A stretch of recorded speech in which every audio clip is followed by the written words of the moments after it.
Hi, everybody, this is Emar Sobututa, Sports Inquirer, and happy to be joined by Angie Nicholson from Georgia State Softball. Angie, how are you doing as the team finally enters game week, preparing for the start of the regular season? Well, I'm doing well, and I think our team is doing pretty good. We're in a good state of mind, and we're excited and ready to roll. And how has this first offseason been with the team? You're the new head coach, and we'll get into your background in a minute. But just how's the team adjusting to you and you adjusting to the team as you get ready for the regular season?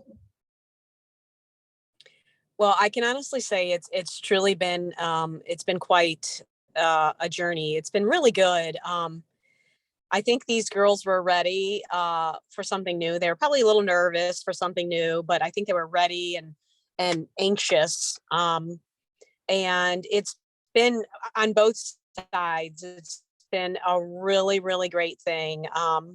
They've really adjusted well. They have been very open-minded, very coachable. It's been a lot of change for them. But it's been awesome because they've done nothing but accepted it with open arms and just they've really worked their tails off. And it was tough because for a while I didn't know, changing their mindset and the culture was probably the toughest thing that us as a coaching staff, had to do. And, you never know how long that's going to take or, how that's going to, come about. But it's truly been amazing. And, like our last week of practice has been awesome. I'm just so pleased with the growth and what I'm seeing.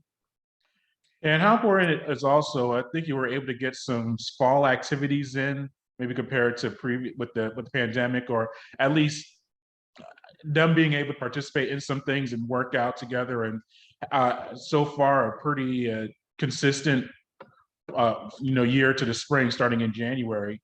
How big is that compared to just the previous past 2 years, and even yourself, because you dealt with a team that had a majority of its season canceled due to COVID? How's that been, just being able to have a more consistent schedule? Oh my God. Well, for me, it's been amazing. So, yeah, our season got cut short, 2 Marches ago. And then I have not been on a field literally until I came here. Um, our university, our student athletes never came back. So, we didn't have a 21 season. I never even saw them or got to practice with them. I just got to do these Zoom calls with them. That was about it. That was the extent of us. And so just being back on the field was amazing. Being down south uh, with the weather, with our indoor facility that we have here at Georgia State, so we get to go all the time, which is like really awesome. And a big change for me because, most of my career has been spent in the Midwest and terrible weather and just facilities being shared or not having facilities. So for me, this has been like a dream come true and it's been amazing. So it's been awesome. And is that what led to the appeal to come to Georgia State after time at Hampton and in some other places? Was that a big attraction for you, just the Southeast and the things you just mentioned? Well, the Southeast, Georgia in general, this is just loaded with talent and softball down here. The Sun Belt Conference is just as tough as you can get when you talk about softball. So there was lots of appeal for sure.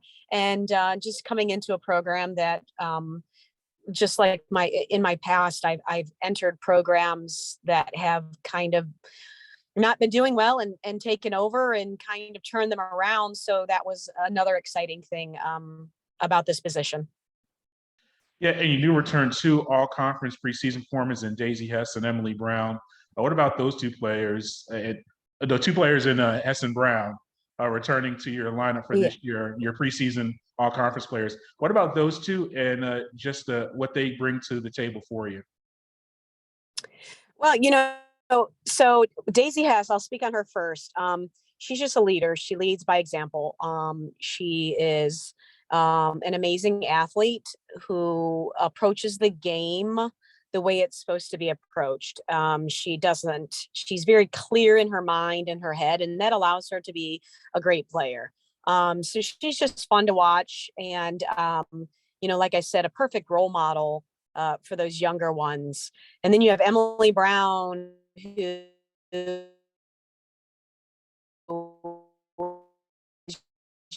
just and I believe she has grown up in a lot of ways since I have her. She already has a God-given talent in her speed, and just now taking it to the next level and being just super aggressive, both offensively and defensively, and watching her grow has been great. So, I mean, she's already an all-conference pick, but I just think that she's got a lot more in the tank that people are going to see from her. Yeah, and I always ask about the pitching as well at this time of year. How's the staff looking, and how do you approach these first few weekends? Do you want to get all of your arms out there, or do you want to maybe focus on one or two specifically, make sure that they're sharp? How do you go through these first few weeks as far as the pitching staff? So the cool thing is there's 7 of them, which is a lot. Then they're all very different, but Sophie Mooney, who's been their number one, is just a true competitor and athlete. And, wherever I put her, she's just going to get after it. So we're super excited about her, and she'll do well. Emily Hodnett, a freshman who's come in, she is a beast. She's strong. She wants the ball in her hand. She's a competitor. So I think that she's going to do very well for us. She also swings a big bat, just like Sophie Mooney. So those two will be able to swing it also when they're in the lineup. And then you go down the list, and I think these pitchers that were returners have come a long way as far as mindset is concerned, just being comfortable and feeling like they can just get on the mound and go and not be afraid to make mistakes. And I think that's going to be the biggest growth for them. With that being said, I know you asked, what is our plan? As we've been going, we do a lot of live. Almost every single day that we're out here at practice, we do live. And so I am able to kind of see a lot of mindsets. I'm able to see who's comfortable fielding balls, who's comfortable with a short game, who's a hustler, lots of different things. So we have pitchers that we know that still need to figure out this game, and need to show a little bit more of their competitive side and show us that they want to be out there. They want the ball in their hand. And then we have others who want the ball in their hand. So until the other ones show us that, they're the ones that want the ball in the hand, the other ones are going to throw. And it's a work in progress for sure. Yeah, and then you head down to Florida this weekend for a tournament at Stetson. You look at this do you look at this as an extension of preseason in a way? You get away from campus, get away from Atlanta, you'll be together, focus strictly on softball. Do you look at it as that opportunity just to really bond as a team and just really start the season off in that way? Yeah, this is how I see it. So, we started in the fall, and it was like, wow, okay, we got work to do. And, every day we came out with an agenda. And every day, it was like, okay, let's just get better at what we did yesterday. Let's be a little better today than we were yesterday at this, and then throw in a new thing. And then we just kept throwing in new stuff, new situations. And we just hoped that every time we got out that we had learned from the day prior. And that's where we're at right now. And I'm super pumped about it.